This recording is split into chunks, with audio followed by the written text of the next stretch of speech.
เนาะถ้าทานใดที่เลื่อนมาเห็นคลิปวิดีโอนี่ฝากติดตามน้องฝากเป็นกำลังใจให้น้องได้เฮ็ดคลิปต่อไปเด้อมือนี้น้องสีผ้าไปคุดมันอย่างมันเรียบไปเบิ่งกันเลยทุกคน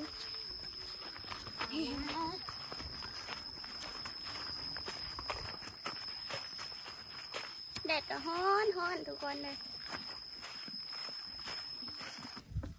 โอเคเนาะทุกคนตอนนี้เฮาก็มาฮอดป่ามันแล้วแต่ว่าเฮาต้องหาคือมันก่อนปกติมันสิเป็นเครือแบบนี้เนาะใส่เนี่ยมันสิเป็นแบบนี้เด้อเขาเอื้อนว่ามันเอียงมันเลี่ยมบ่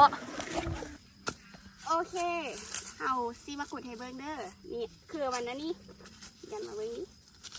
นี่คืออันนี้เป็นคือมันเนาะนี่สิเป็นแบบนี้โอเคสีขุดเลยกะนี่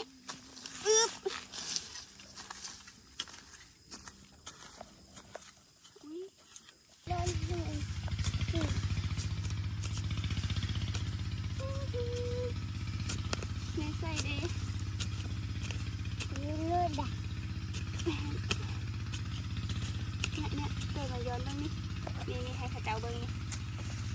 ให้ทุกคนมาเบิ้งอันนี้เป็นเงาของมันเนาะเราต้องขุดลงไปอีกเพื่อจะ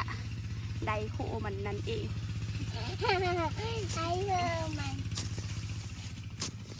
เอาเว้ยในป้าดีหน่อยนะเว้ยในป้าดีหน่อยโอ้เลิกเติบได้นะทุกคนเลยตอนนี้เฮากระคุดเลิกพอสมควรแล้วเฮามาเบิ่งกันเลยว่าคู่มันเป็นว้ามันหักทุกคนเนี่ยมันจะเป็นหัวแบบนี้เนาะ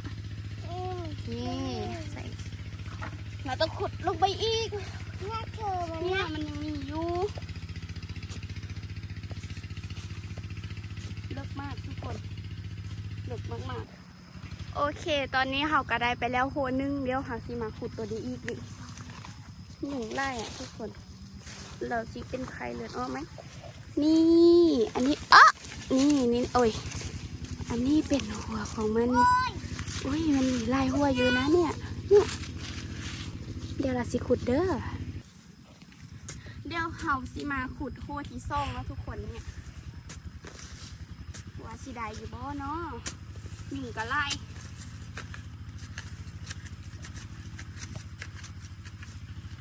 นี่ทุกคนเนี่ยหามันง่ายย้อนเข้ามาใกล้ๆเลย